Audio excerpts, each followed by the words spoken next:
السلام علیکم ورحمۃ اللہ وبرکاتہ. دوستو امید کرتا ہوں آپ لوگ خیریت سے ہوں گے.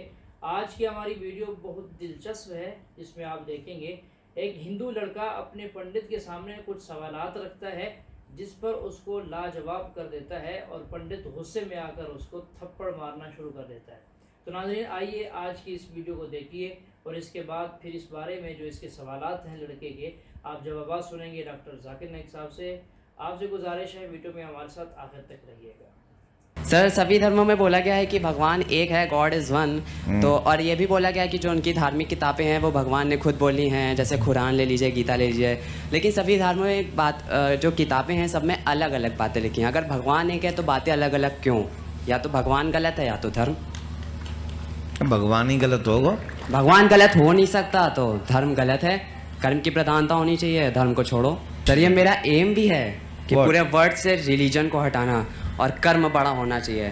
سر میں جب کل آیا تھا میں نے دیکھا اتنی بھیڑ, مجھے بڑا اچھا لگا. لیکن سر ایک دن میں بھی وہاں بیٹھا ہوں گا اور اتنی بھیڑ کو بتا رہا ہوں گا. بس فرق اتنا ہے, آپ بھگوان اور دھرم کو لے کر چلتے ہیں, میں بھگوان کرم کو لے کر چلوں گا. اس کے ایک کھڑا ہو کے اس کے گال پہ تھپڑ مارو. Do you know about our religion? Sir religion, sir Hindu دھرم کی بات کریں تو سر اصل میں وہ کوئی دھرم نہیں تھا. پر جب باقی دھرم بنے, بودھ دھرم اور مسلم لوگ یہاں پر آئے تو انہوں نے ہمیں نام دیا ہندو, کیونکہ ہم سندھو ندی کنارے رہتے تھے. یہی ہمارا دھرم ہے سر, اصل میں تو کوئی دھرم تھا نہیں.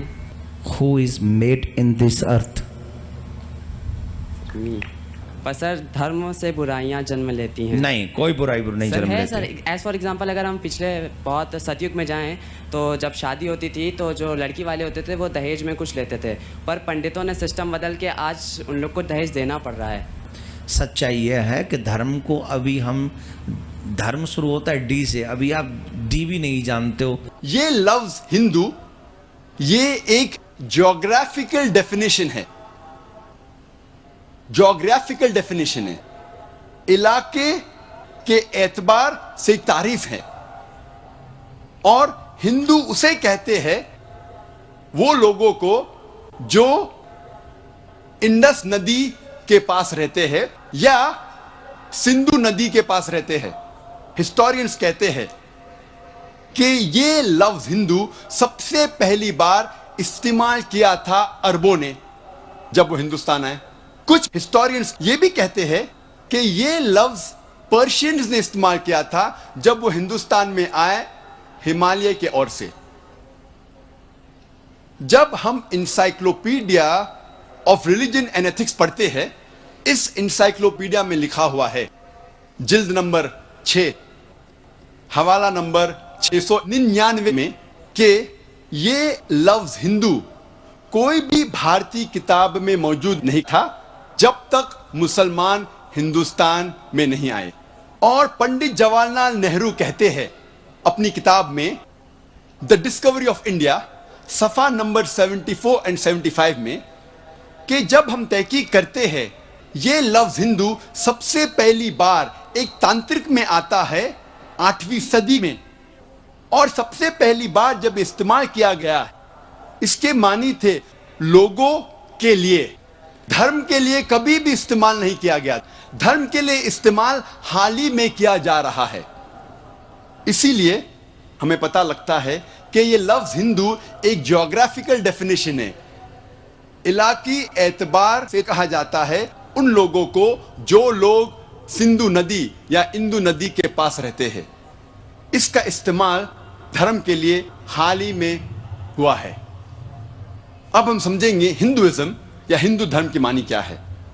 یہ لفظ ہندوازم ہندو سے آتا ہے اور سب سے پہلی بار استعمال کیا تھا انگریزوں نے 19ویں صدی میں.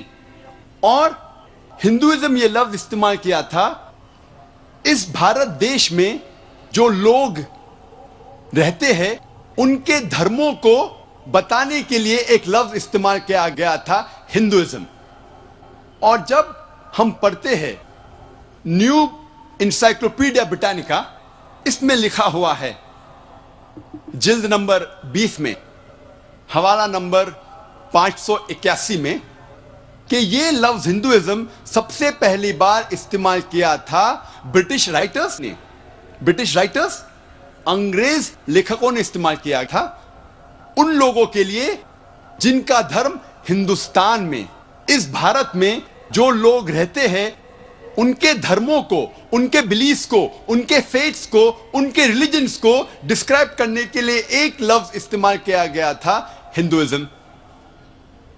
اسی لیے ہندو پنڈت, ہندو اسکالرز یہ کہتے ہیں کہ یہ لفظ ہندوازم یا ہندو دھرم ایک مس نوما ہے, یہ ایک غلط لفظ ہے.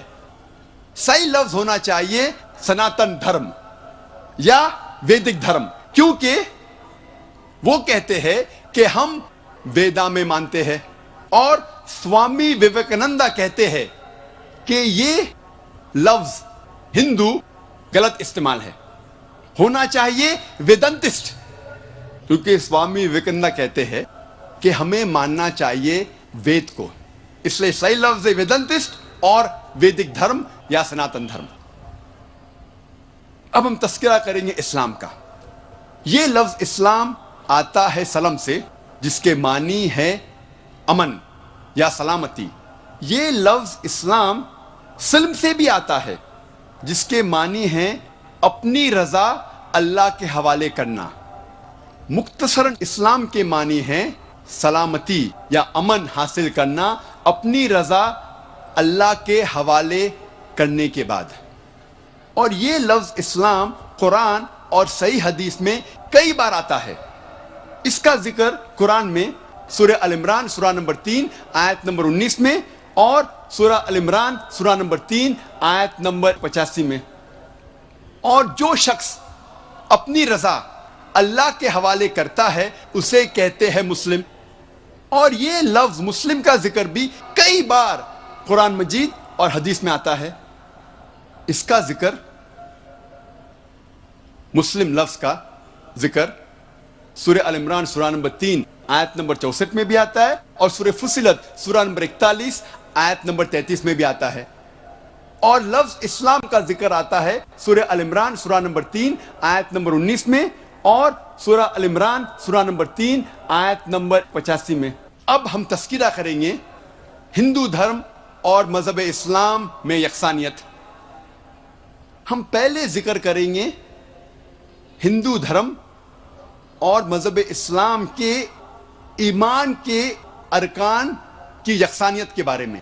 اللہ سبحانہ و تعالیٰ فرماتے ہیں سورہ بقرہ میں سورہ نمبر 2 آیت نمبر 177 میں, نیکی یہی نہیں ہے کہ آپ اپنا منہ مشرق یا مغرب کی طرف موڑو, نیکی یہ ہے کہ آپ اللہ پر ایمان لاؤ, آخرت پر ایمان لاؤ, اس کے ملائکہ پر ایمان لاؤ, اس کے کتابوں پر ایمان لاؤ, اس کے نبیوں اور پیغمبروں پر ایمان لاؤ.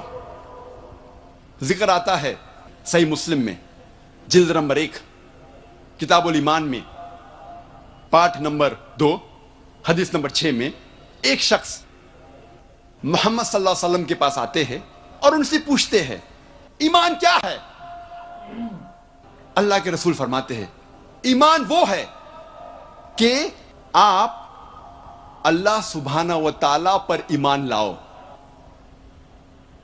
ان کے ملائکہ پر ایمان لاؤ, کتابوں پر ایمان لاؤ, پیغمبروں پر ایمان لاؤ, ان کے ملنے پر ایمان لاؤ, آخرت پر ایمان لاؤ, اور قدر تقدیر پر ایمان لاؤ. ہمیں پتہ لگتا ہے کہ اسلام میں ایمان کے 6 ارکان ہیں. پہلا رکن ہے اللہ پر ایمان لانا, دوسرا